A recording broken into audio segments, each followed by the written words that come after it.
Donc tout à l'heure, je vous avais expliqué une méthode pour pouvoir faire le tutorage des plants. Et il peut s'avérer souvent difficile de pouvoir utiliser la première méthode, surtout quand les plants sont grands et que les feuilles sont assez larges. Donc, lorsque vous avez déjà attaché la ficelle en haut, vous pouvez juste utiliser la ficelle à partir du haut de la plante. Et faire comme exactement ce que je suis en train de faire là.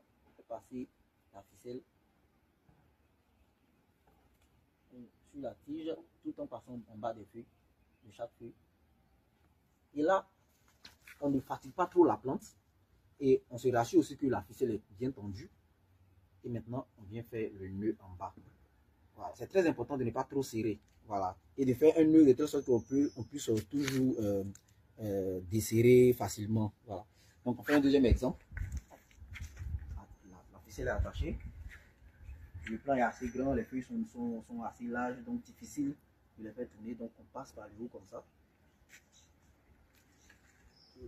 Derrière les feuilles. Toujours. Et hop, en bas. Léger nœud. C'est bon. Voilà. Sur ce, vous admirer un peu le travail qui a été fait quand la technique est apprise. Bon, les choses vont vite, quoi. Donc, vous pouvez voir qu'on a d'autres cultures. Donc, ça, c'est à la maison. Hein. Voilà. Donc, si vous avez un peu d'espace à la maison, ça, c'est quoi? C'est du 100 mètres carrés environ. Bon, on a un peu de piment, un peu d'aubergine, un peu de tomates, un peu de tout, quoi.